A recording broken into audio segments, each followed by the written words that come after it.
HOBOware Pro offers time-saving tools that will allow you to easily and quickly set up, read out, and export data from tens to hundreds of loggers.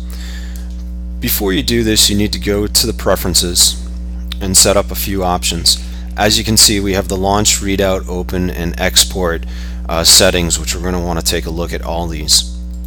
First, within the Launch, you can bypass the launch screen by automatically launching the logger, and you'll want to select this so from the previous launch, if you're launching a bunch of loggers of the same type, they'll use the settings from the last logger. So you have them all set for a 5-minute recording interval and to start at midnight tonight.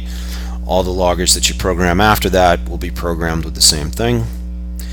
And if you want, you can change the description so it just defaults to the logger's serial number.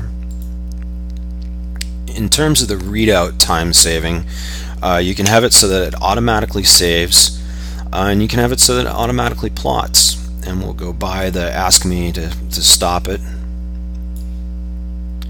In terms of opening,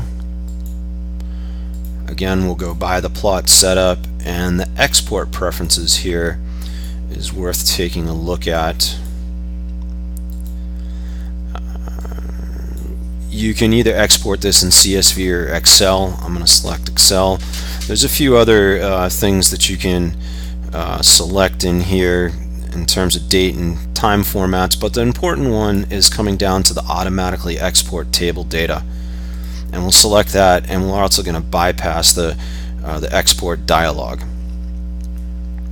So in this case, what we'll do is hit OK. The other important thing to do is come up to Device and then down to Default Actions. The typical default is Do Nothing.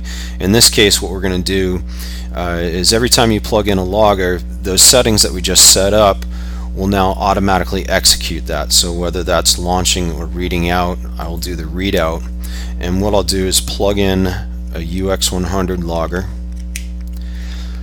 And as you can see, HOBOware is starting to do something here. It's reading out the information, it's plotting the data, and behind the scenes it actually saved it as well. So we'll go to the default HOBOware directory, and as you can see right here at 11:30 a.m. It saved both the Hobo file and the XLS file. So as you can see, this should speed up a lot. And again, I'll unplug this one, plug it back in, and it's going to do the same thing again. So whether you're setting up tens or hundreds of loggers, definitely take a look at the time-saving features here. They should cut minutes, if not hours, off of your setup and readout time.